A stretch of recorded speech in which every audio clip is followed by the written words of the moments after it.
A few years ago, a study revealed that for every 10 potential guests who visit a hotel's website and decide to call for a booking, two of them are never answered. Think about that. Hotels spend millions on marketing to get customers to that final step, only to leave 20% of that money sitting on the table. And the impact goes far beyond that initial lost sale. Research also shows that the front desk interaction can determine up to 40% of a guest's entire satisfaction. So when the very first touch point is a failure, the damage to the brand's reputation happens before a room has even been booked. But what if the first impression was never a miss? What if every single call was answered instantly, 24/7, by an agent that not only solves their problems, but is also an expert at upselling, an expert on your loyalty program, an expert on every single one of your rooms? In this video, I'm going to show you how to build exactly that.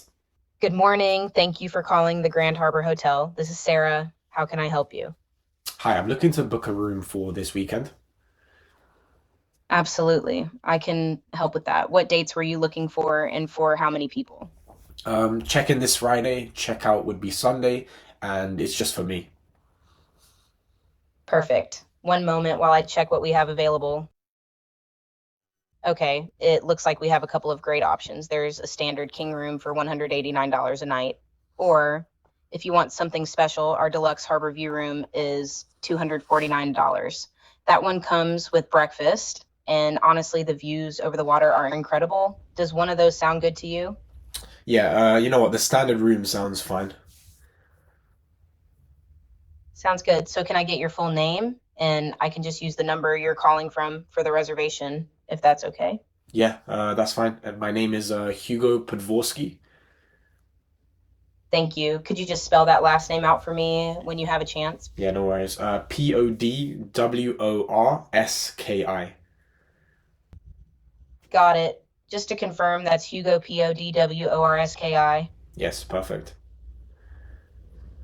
Great. To lock in the reservation, I'll just need an email address for the confirmation and a credit card to hold the room. What's the best email for you? Yeah, so best email would be hugo.podvorski@gmail.com. So that's hugo.podworski@gmail.com. Correct. Okay, thank you. And just so you know, for the card, we'll authorize a deposit for the first night plus tax, which comes to $207. The rest will be settled when you check in. Okay, yeah, that's fine. Great. I'm now going to ask you to enter the card details using your phone's keypad. Whenever you're ready, please enter the long card number and press the hash key at the end. Cool, thank you. Bye. Okay, so right there, it is asking me to input my card number via the hash key. I can't do that because I'm calling it via the web, whereas, an actual AI receptionist would be via the phone and the user that is calling would be via the phone, but I can't do that because my phone is recording. Also, if this is your first time watching me and don't know who I am, my name is Hugo Podvorski. I make these videos essentially as lessons that I learn from building AI voice agents at my company Artillo AI. What we do there is build bespoke voice AI solutions for a variety of company and a variety of industries. And so if you have a project, voice related in mind that you want to see whether, working with us would be a good fit, then you can book a call with me down in the description below and we can go from there. Okay, so this video is going to be a little bit different to my usual how to build an AI receptionist or an AI caller for X niche, like home services, like an e-commerce AI voice agent. And now usually what I would do in those videos is, show you the system prompt, show you the tools, the logic behind the tools, why I did what in the system prompt. And I think this is a decent approach. However, I think for an AI receptionist like a hotel, everyone's system prompt, everyone's tool logic is going to be very different because they all have different software that they're using and they have different tools. And so instead, what I'm going to do is show you all the decisions that I make to build a really good production AI voice agent, how the logic is all together, what decisions I make and why. And I think that will really help to, educate essentially anyone who wants to build an AI receptionist for hotels or, a hotel that wants to build it for themselves. Okay, so I'm gonna start off with an overview on the pipeline. Most people have probably seen this, but I will still go over it just because it is really, really important. And you can't really drill it in more.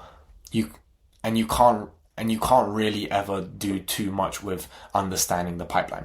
So speech to text, you get speech, turns into text through a transcription model. Then that text is sent to an LLM, which decides based on the system prompt what it should respond with. So let's say I ask the hotel receptionist, what time does your pool close? The LLM in its system prompt will ideally have the instruction like if the user says what time does your pool close, say 11 p.m. And the indoor one closes at 12 p.m. Whatever it be, 12 a.m. sorry. And then that text would be outputted to the text-to-speech model, and from there, that audio would be streamed back to the user. Now, this is not it with a pipeline. This is just the basics, and it is most of it, but there are many or three more technologies that really matter to get this to be a really fluid, natural, flowing conversation. So the first thing that we need to take care of and think about is the turn-taking model. So the turn-taking model's job is to decide when the user has finished speaking. The user and humans don't finish speaking just when they stop speaking, if that makes sense. Because if I were to say something like, when does your pool close? I might be thinking about when does your gym close? When does your pool close? And so there's a little moment of thought, a little moment of silence, which if we didn't have a turn-taking model, it would have decided, yep, let me start running the pipeline and let me respond, because it didn't realize that it wasn't me finished speaking. I was just silent and thinking. So the turn-taking model basically decides, has that person finished speaking? And it is really important so that we don't interrupt the user when they are thinking and when they haven't finished speaking. So that's the turn-taking model. Next, we have VAD. So VAD is voice activity detection. VAD actually used to be how we went about turn-taking. When someone stopped speaking, then voice activity detection would be like, there's no voice, let's go and let's respond. That was wrong because, like I said, there are moments when, someone isn't speaking, but they haven't finished speaking. So that's why we stopped using VAD and we started using turn-taking models. However, VAD is still used in a pipeline or voice AI pipeline to handle interruptions. When I'm speaking, when the agent is speaking and the user interrupts them by speaking, VAD basically triggers the agent pipeline to stop talking so that the user is able to naturally interrupt them. That is all that VAD does nowadays. And finally, we have the noise reduction model. In my opinion, this is one of the most crucial models to get right, and I wouldn't say we're quite there yet with AI voice agents in the sense that it's not perfect just yet, but the noise reduction model is incredibly important. What the goal of the noise reduction model is, as it seems, to reduce everything noise-wise apart from the main person talking. If I had 5 other people in my office right now and they were all talking, I would want the noise reduction model to get rid of all of that noise apart from the things that I am saying to the AI voice agent or to the AI voice pipeline. Otherwise, the speech-to-text model might start transcribing what they're saying. The turn-taking model will be confused because it doesn't know who is speaking and it doesn't know if we have finished speaking. And VAD, voice activity detection, will hear voices in the background, so it will start triggering interruption handling and it will stop talking and the agent will stop talking. And overall, the whole pipeline is messed up when there is high levels of noise and the audio around being sent to the pipeline is bad and noisy. So really important model, and getting this right makes such a cascading and snowball effect to how well your pipeline runs. So those are the models. That is the entire pipeline. Now, what I want to talk about is 4 different platforms and their kind of approach to pipelines. And just to give you a quick little update on, when you're building this hotel receptionist, deciding on the platform, because that's obviously a really important decision and a really important choice. So I'll just go over them really quickly. So I would say these are the 4 competitors. We got Vapi, Retail, LiveKit, and Pipecat. I know there are other platforms out there, but these are the 4 that I'm the most familiar with, and these are all very good platforms.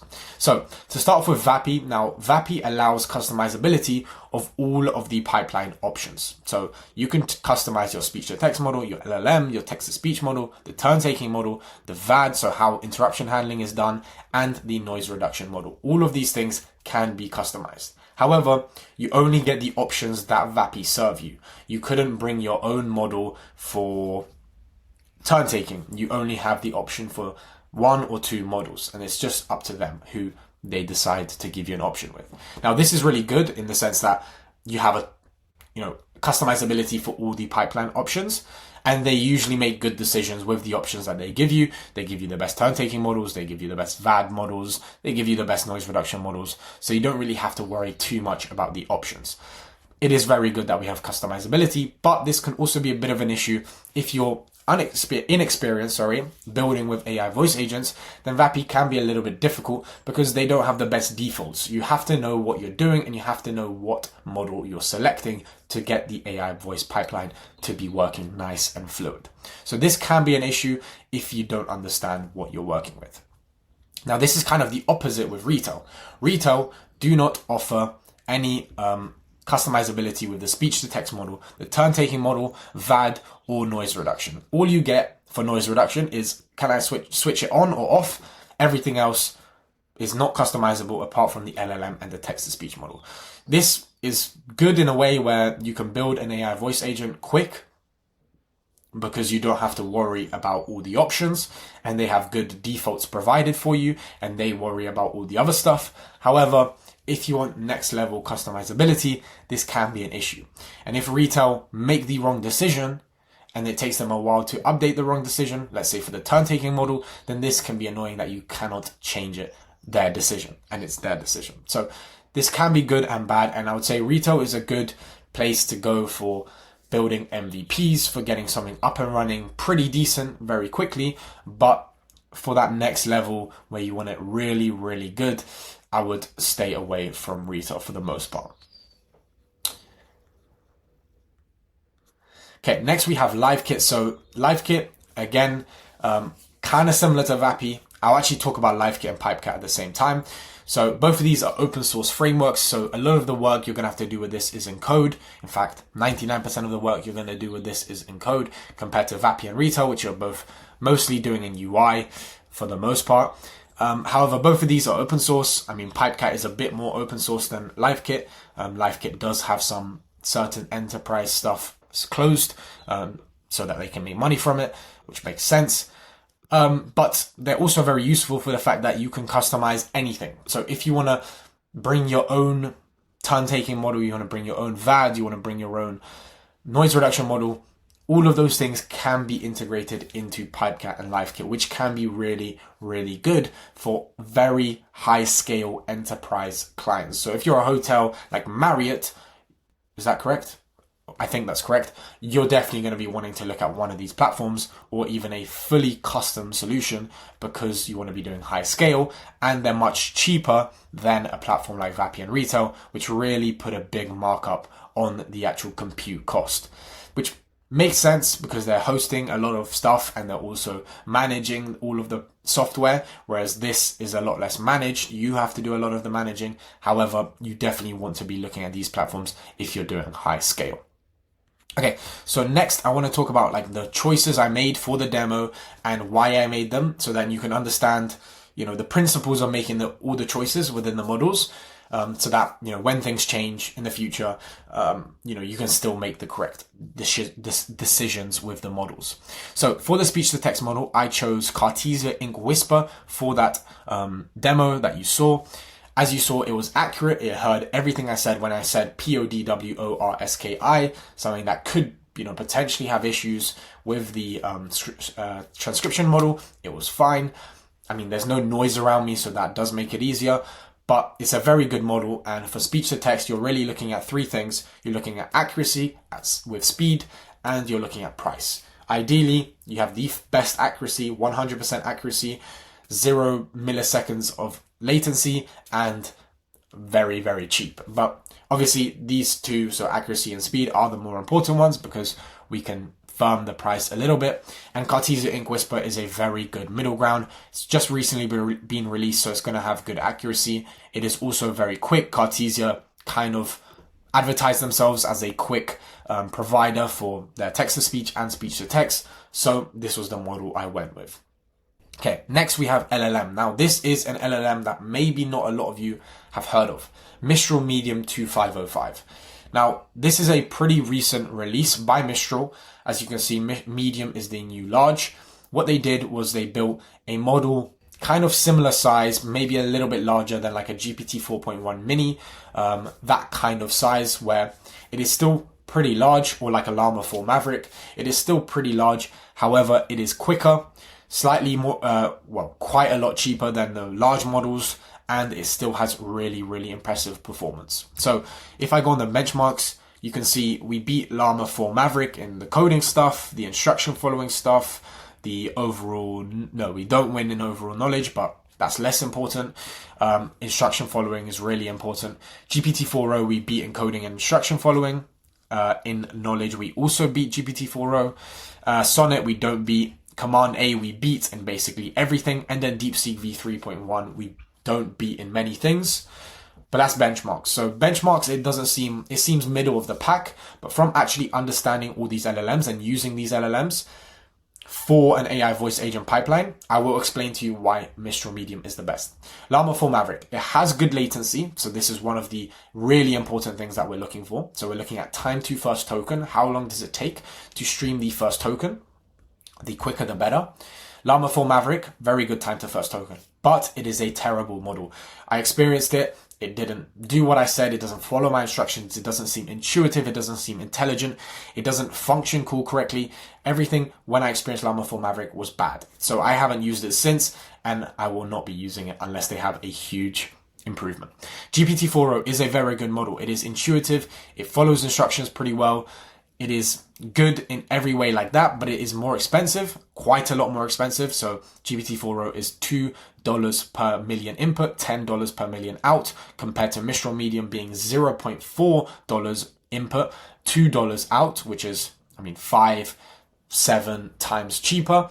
And also GPT-4o and OpenAI models in general have high time to first tokens. You get anywhere from 700 to like 1 second time to first token, which is a huge difference compared to Mistral and Llama 4 Maverick on, like, let's say Grok, which have like 300 millisecond time to first tokens, which make a huge difference in your pipeline latency. So that's why I wouldn't choose OpenAI's GPT-4o. Claude Sonnet is exactly the same as GPT-4o. It's more intelligent, but even worse latency. Command A has good latency, probably even slightly better than Mistral. However, it is just less intelligent in every way and as expensive as GPT-4o. So again, Mistral Medium wins there.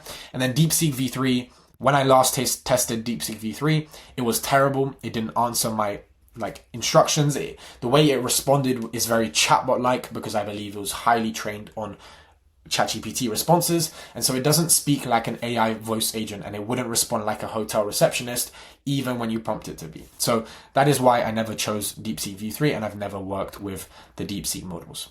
So overall, that is exactly why I chose Mistral Medium. Intelligent, fast, cheap, and that's exactly what you want from an LLM.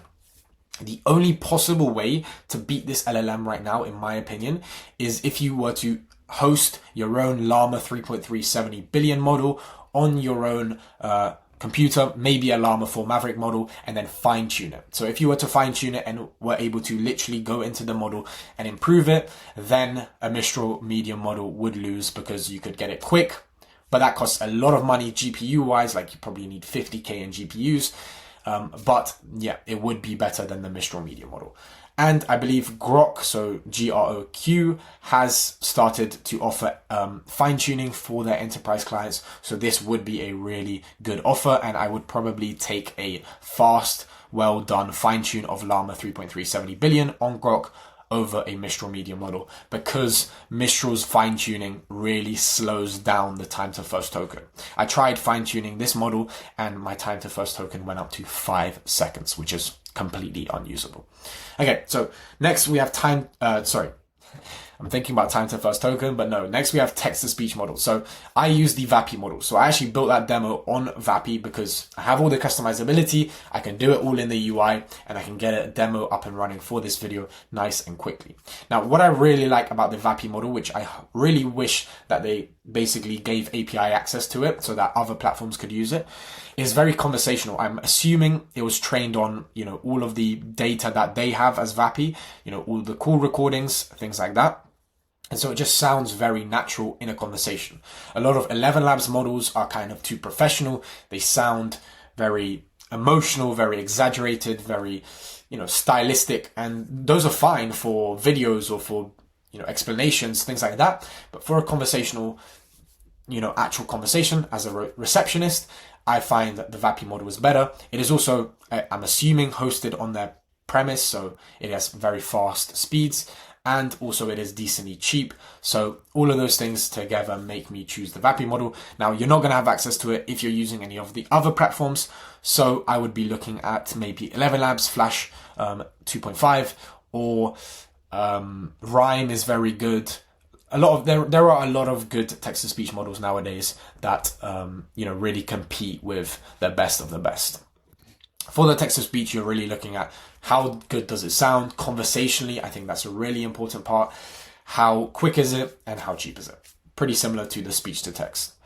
Okay, next we have turn-taking. So for turn-taking, I chose the LiveKit turn-taking model. I think it's probably the best turn-taking model on the market right now.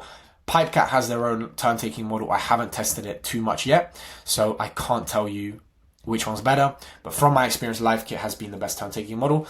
Vappy has their own turn-taking model, but it's nowhere near as good. It is way too aggressive.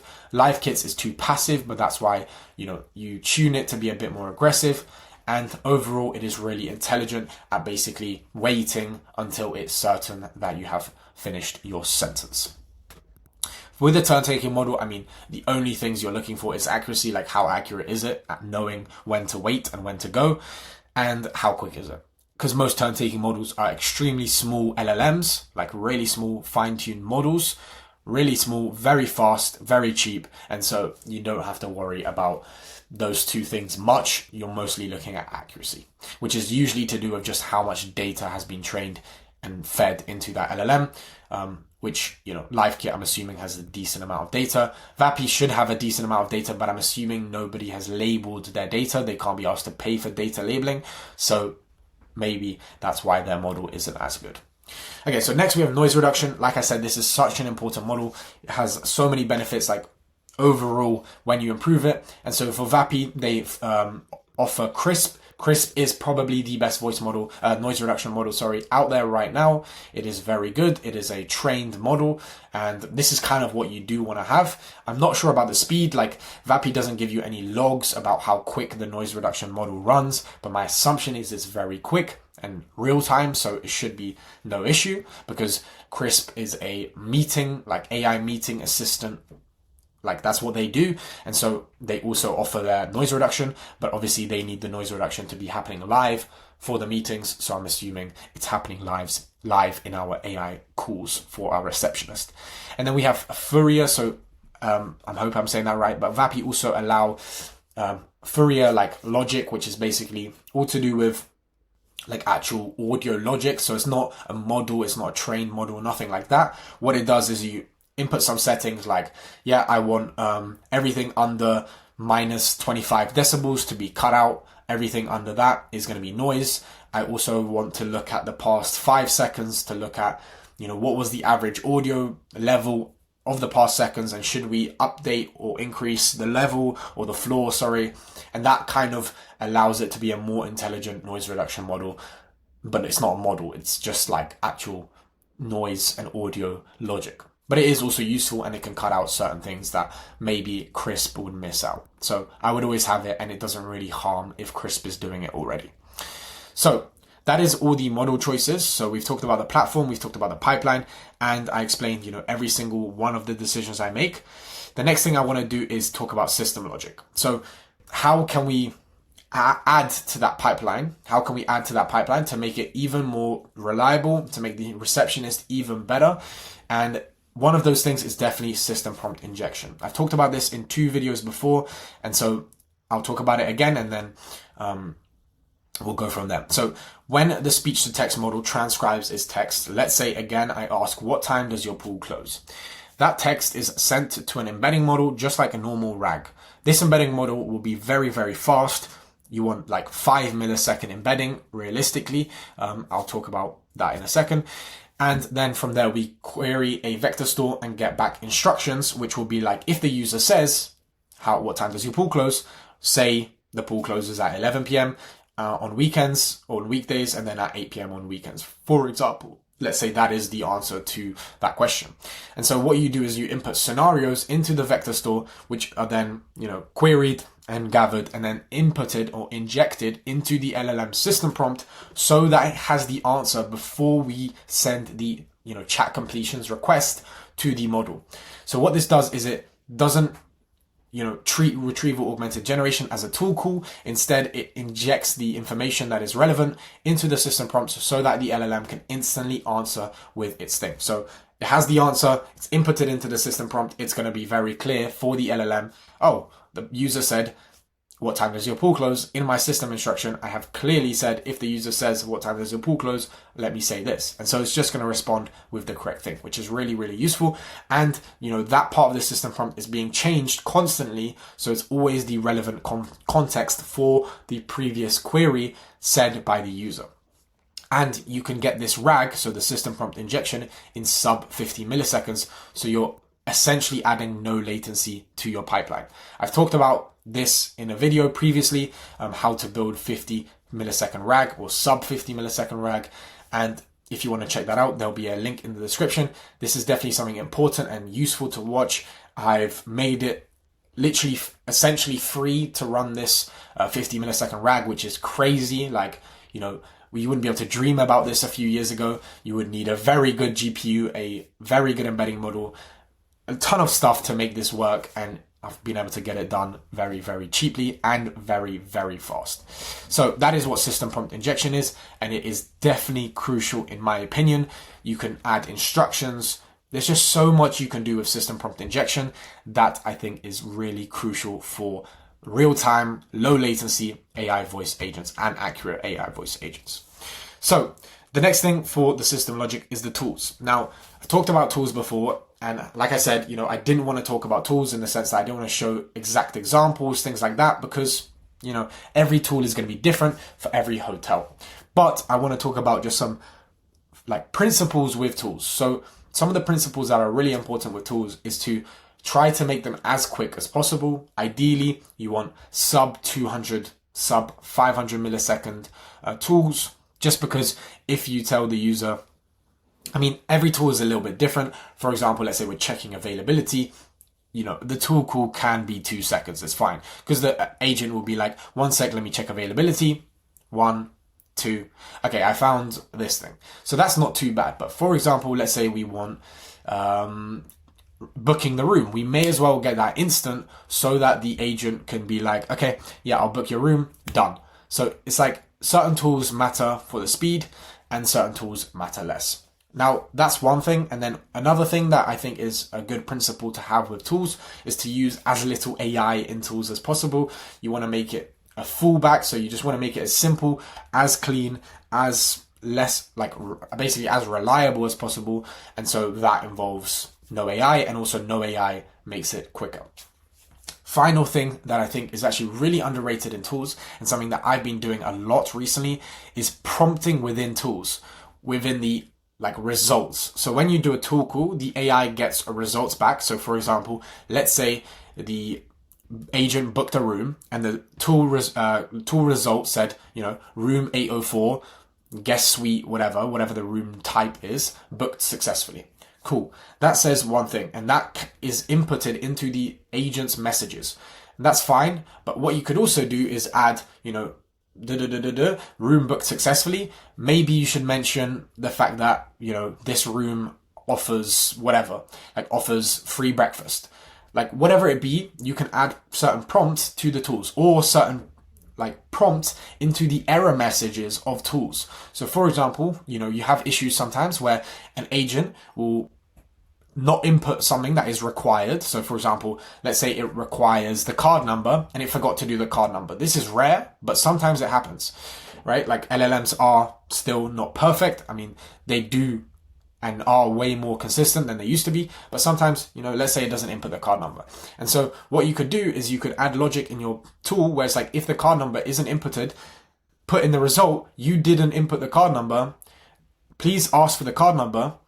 Don't say sorry to the user, because sometimes the LLM will be like, sorry, I didn't get your card number.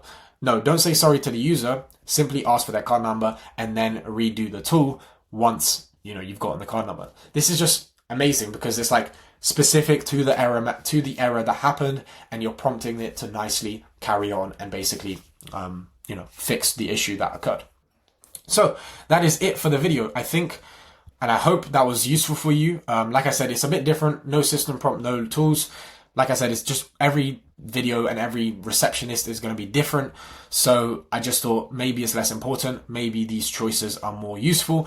If you do think the system prompt and like the walkthrough of how I built something is more useful for you, then, comment down in the comments section below and let me know, because then I will switch back to those videos.